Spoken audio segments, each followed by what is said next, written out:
In this video, I'll show you how to remove anything in Affinity. Let's get started.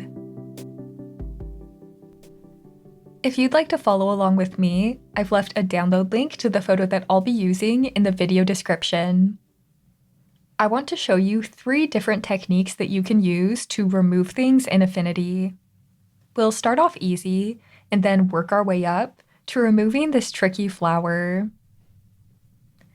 So the easiest way to remove things is using the In-Painting brush tool. You can find this tool right over here. And if you don't see it right away, try clicking on this little arrow to open up all of the different cleanup tools. Then you can select the In-Painting brush tool. With the tool selected, go up to the context toolbar and change this setting from Current Layer to Current Layer and Below. Then add a new pixel layer. With these settings changed, we'll be able to paint on this blank pixel layer to do our cleanup. And at any time, we can turn this layer on and off to see the difference. So let's go ahead and start by zooming in.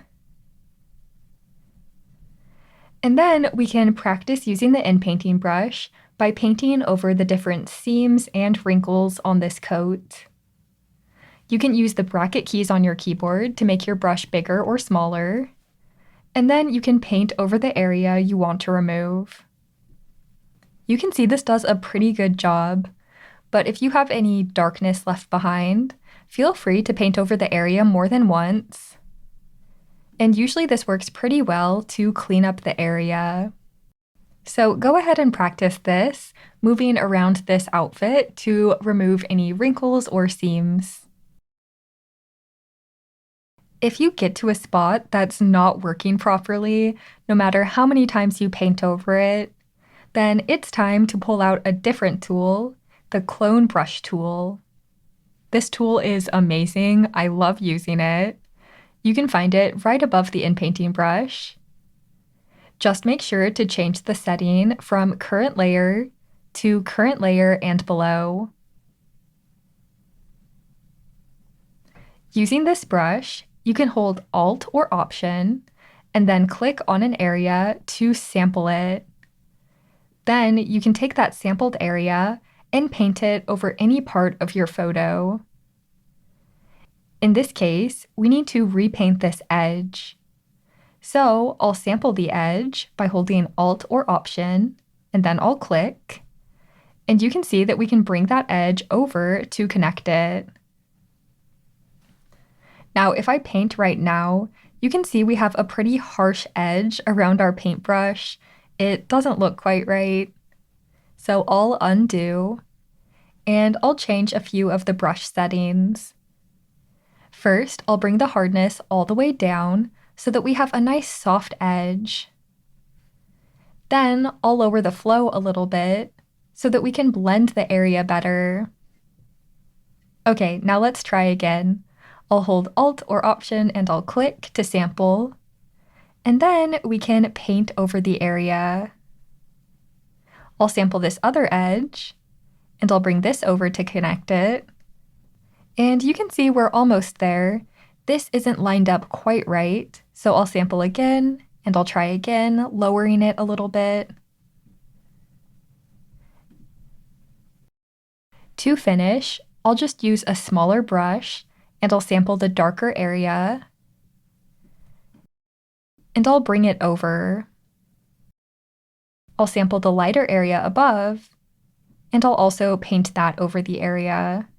So you can see we have a much smoother edge now. I think this looks pretty good. I just want to clean up this area. And it looks like I need a lower flow to blend things better. So I'll click and drag to lower the flow quite a bit. And now we can paint over this area to blend it. And now, as I zoom out, you can see we fixed that edge. That looks pretty good. So that's the first technique, using the In-Painting brush to clean up areas. And if you need a little extra help, you can use the Clone brush to finish the job. Let's add another new pixel layer for the next technique. It's not necessary to add another pixel layer, but by keeping these two layers separate, you can turn each layer on and off to see the difference with each step. So this second technique is just jumping right in using the clone brush. Sometimes you can just tell an area is going to be tricky for the inpainting brush to clean up. The inpainting brush struggles if there's not enough information around the area.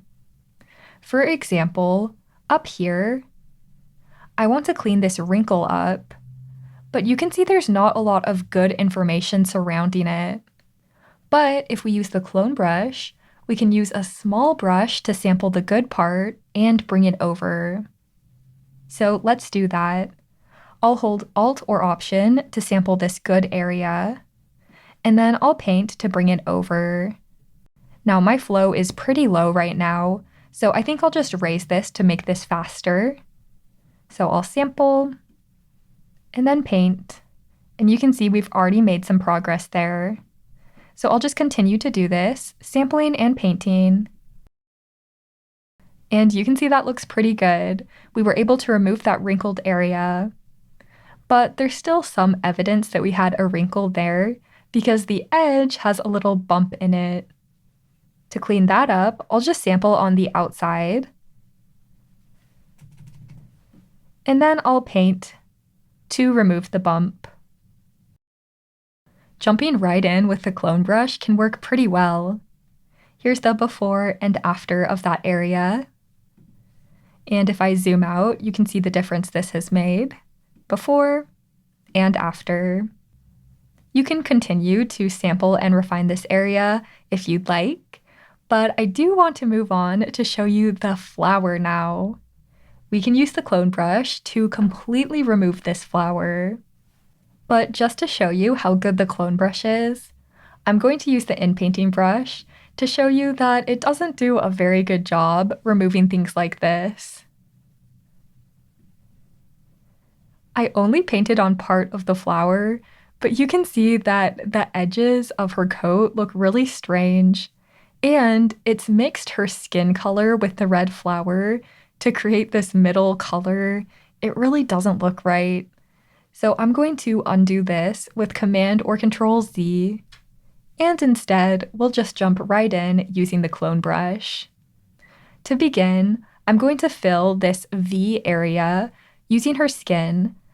I'll sample it from above and pull it down, and I'll also sample this shadow area and pull this down.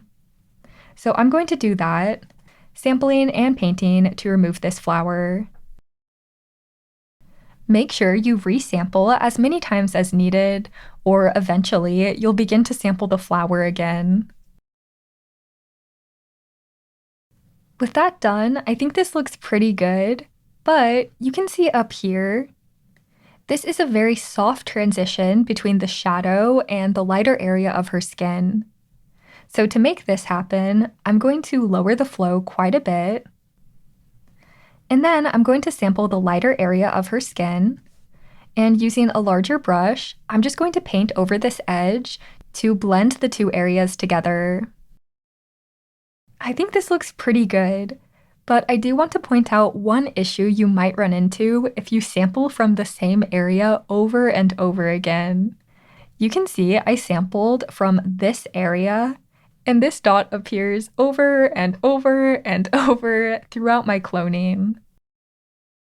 We can repaint over this area to fix it, or we can use the inpainting brush, make the brush nice and small using the bracket keys, and then we can just paint over those little dots.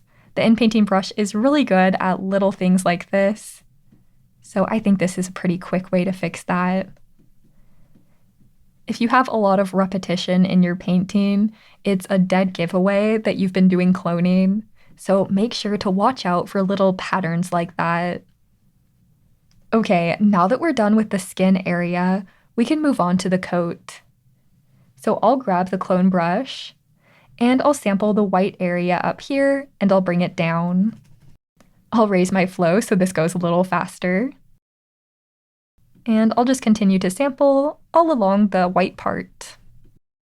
Be sure to sample from the lower area as well, in case the top and the bottom are different colors. You can see right here we have this transition area forming, but I want this to blend together. So by sampling the lower area, I can bring this slightly darker color upward. To get a nice edge, you can paint with a tiny brush right up against the edge. I think this looks pretty good. Maybe I'll sample some of the skin. And you can see this looks really nice. It's a good idea to zoom out every once in a while to see smudginess. Sometimes when you're working up close, it can be easy to miss things, but I can see right here we have some smudginess. So I'll lower the flow of my paintbrush again. I'll sample, and with a larger brush, I'll just paint to remove the smudginess. Okay, with that done, I think this looks so good. So now I'm just going to move on to this side, but this side is a little bit different. You can see there's a dark shadow being cast right here, and it's coming from the flower. So if we leave a shadow there, it won't make sense for the picture. So let's remove the shadow first, and then we can remove the flower. I want to remove this part of the shadow, so I'll sample from above. And I want to keep this nice texture, so I'll bring the flow all the way up. You can see this is pretty light in comparison, but we are trying to remove a shadow, so I think that makes sense for this area.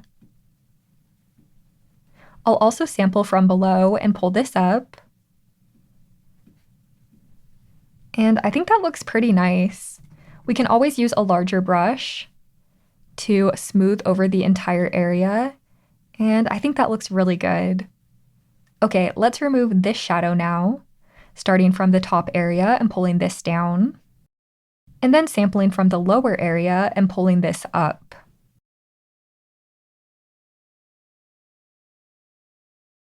Okay, I think we've successfully removed the shadow, so now we can remove the rest of the flower.